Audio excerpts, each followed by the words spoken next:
Already in the 19th century, the central boulevard Unter den Linden, which means under the linden trees, was Berlin's most splendid promenade and parade street. Even today, the avenue hasn't lost any of its old charm.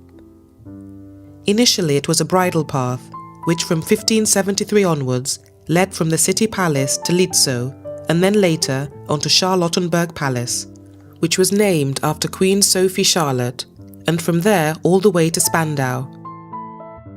Starting in 1701, Unter den Linden was beautified with the help of royal pomp and new architecture.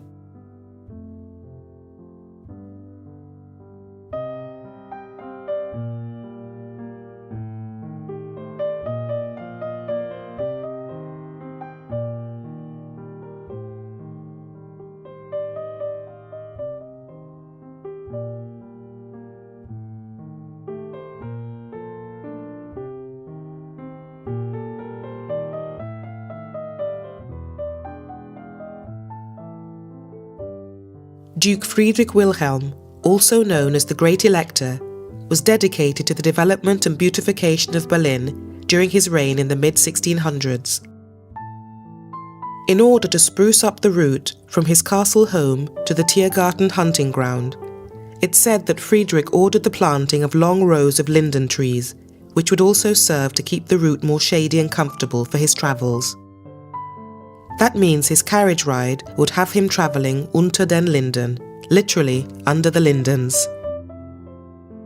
In the course of time, the armoury and Friedrichstadt were added, and under the rule of Frederick the Great, important buildings were built. Karl Friedrich Schinkel's great architectural achievement was to bring together the various buildings and styles present, so as to create a unifying aesthetic concept. On the basis of this, taken together, they formed an aesthetic ensemble centred around Unter den Linden. After the Second World War, Unter den Linden was a desert of rubble.